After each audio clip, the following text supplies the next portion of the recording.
This is one of the most unsettling disappearance stories ever recorded, and one that refuses to sit comfortably between fact and folklore.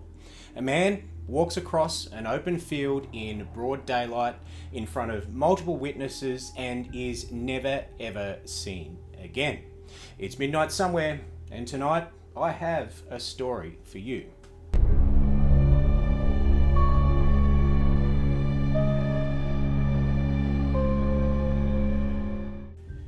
In the late 1800s, in rural Tennessee, David Lang was walking across a field toward his farmhouse.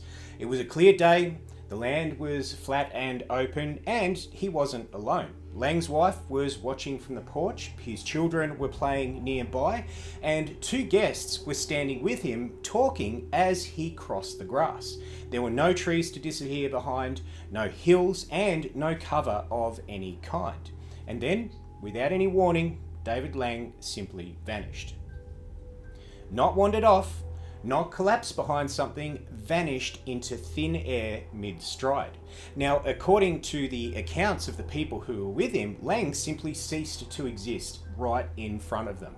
No sound, no struggle, no explanation. One moment he was there, and the next he simply wasn't. Now, the witnesses ran to the spot where David Lang had been walking. They searched the ground, they searched the surrounding land, they called out his name, but there was nothing at all. No footprints, no disturbed grass, no sign that anyone had ever been there at all.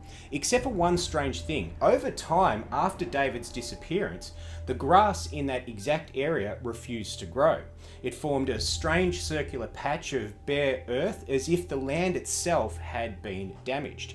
Animals avoided it, and when Lang's children tried to run across that particular spot, they claimed that they felt dizzy or disorientated or suddenly afraid. They also said that sounds behaved very strangely there. Voices seemed muted or weirdly distorted. And despite repeated searches, David Lang was never ever found. Now, naturally, something as bizarre as this, the story spread very, very fast. Some claimed that Lang had fallen into a hidden sinkhole. Others suggested that it was an undiscovered cave that he may have fallen into, but no collapse was ever confirmed and no hole or cave was ever found, and the land showed no signs of ever giving way. As the years passed, the story took on a much darker tone. Some believed that Lang stepped into a rupture or a tear in reality, or he walked into a place where something went very, very wrong and never ever corrected itself. But here's where the story becomes complicated. When historians later attempted to verify the case, they ran into problems. There are no official records confirming David Lang's disappearance, there's no death certificate, there's no missing person filing, and there's no contemporary newspaper articles that clearly document the event. And that raises an uncomfortable question. Did this really actually happen? Or has the story been reshaped over time and retold until it crossed the line between history and legend? Some researchers believe that the story originated from a piece of short fiction published in the late 1800s, a cautionary tale meant to unsettle its readers. Others argue that the lack of records doesn't disprove the event, especially in rural America, where documentation was inconsistent at best. And then there's the detail that refuses to go away. There were multiple witnesses, a disappearance in full view, and a patch of land that never ever recovered.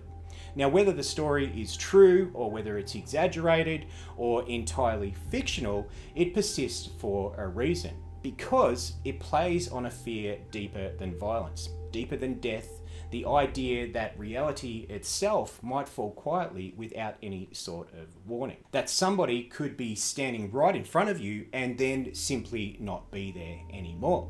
David Lang was never ever seen again. No body, no answers, just an empty field where something impossible was said to have happened. And A story that refuses to stay buried, no matter how much time passes. As normal, let me know what you think happened to David Lang down in the comments below.